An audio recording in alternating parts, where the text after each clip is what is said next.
Bonjour à tous, j'espère que vous allez bien. Je suis Nicolas Destin du Clutch Player Club Immobilier. Donc aujourd'hui, toujours autour des thématiques du crédit, nous allons parler des seniors et des crédits, de la limite d'âge pour souscrire un crédit immobilier. Voilà. Si la vidéo vous plaît, à la fin, n'hésitez pas à la liker, à vous abonner et à télécharger le guide Les 7 secrets du crédit immobilier. Voilà.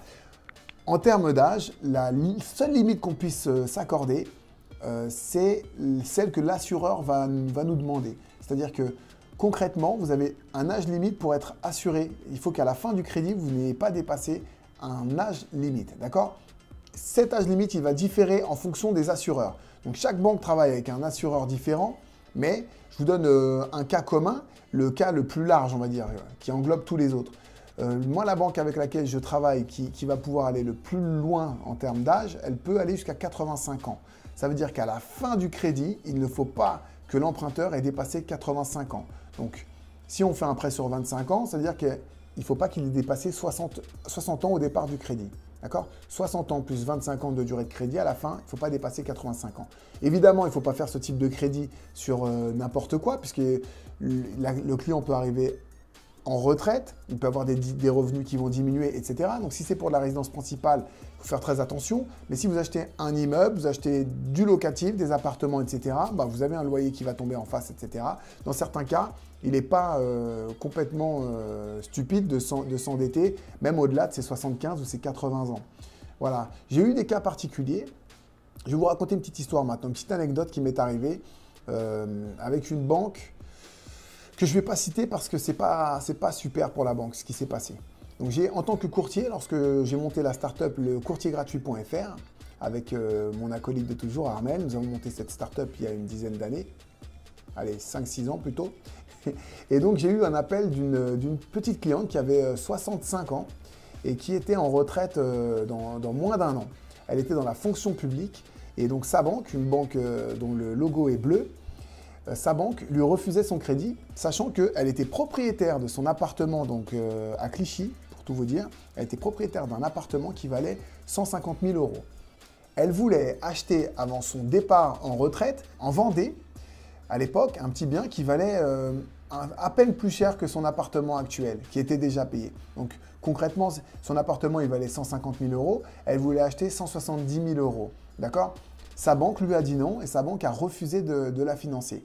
À l'époque, on était en plein été, je me rappelle. Elle m'a dit, est-ce que vous pouvez venir à la maison, etc. pour parler de mon projet. J'ai pris mon scooter, j'y suis allé et je me suis battu pour cette cliente pendant peut-être 2 mois complets avant de lui trouver une solution avec une banque qui a un écureuil.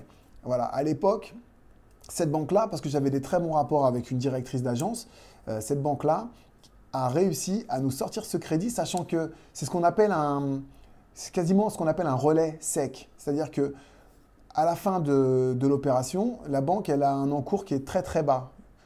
Voilà, concrètement, l'appart il vaut 150 000, elle achète 170 000.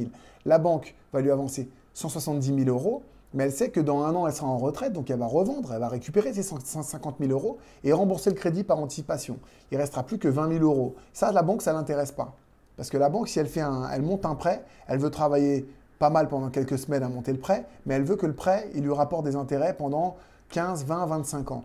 Là, un relais sec, ça n'intéresse personne. C'est beaucoup de travail, ça n'est pas rentable pour une banque. Mais quand vous avez une cliente que vous avez eue pendant 20 ans ou 25 ans en cliente, qu'elle n'a jamais fait de vague, qu'elle a toujours payé ses cotisations comme il faut, qu'elle vous a fait gagner de l'argent pendant 20, 25 ans et qu'elle veut partir en retraite, et voilà, moi j'ai trouvé ça vraiment... C'était vraiment de la mauvaise volonté.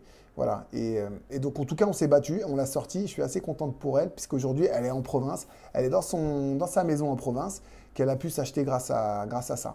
Donc voilà. Sachez qu'en termes d'âge, la seule limite que vous puissiez vous mettre, c'est celle que vous avez dans la tête. Je vous ai parlé tout à l'heure des assurances, mais en réalité, les assurances, si votre banquier veut faire un effort, dans certains cas, elles ne sont pas obligatoires. Voilà. Les assurances, elles rassurent avant toute chose la banque et le banquier. Le client dans un second temps, mais voilà, la sécurité. Vous avez des projets qui sont sécurisés, même sans assurance. Un projet comme celui que je viens de vous décrire, elle achetait 180 000 €, elle avait un bien qui valait 150 000. À l'extrême, on aurait même pu ne pas l'assurer.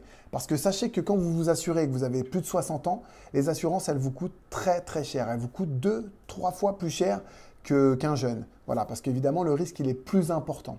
Donc, mon conseil, c'est de vous faire conseiller par des gens qui sont indépendants, avoir un conseiller en gestion de patrimoine, par exemple, avant d'aller demander conseil à son banquier.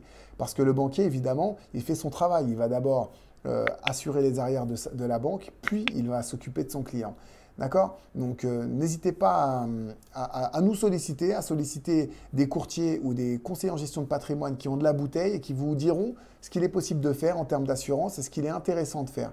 Quand vous avez des taux à 1% comme en ce moment, mais que les taux d'assurance pour les anciens peuvent monter à 0,90, à 1%, à 1,10, vous avez payé plus cher l'assurance que le taux du prêt. Parfois, ce n'est pas forcément une bonne opération. Voilà. J'espère que ça aura été utile. N'hésitez pas à liker la page si ça vous a plu et à vous abonner. Et je vous dis à très très vite pour la vidéo suivante. Ciao, ciao.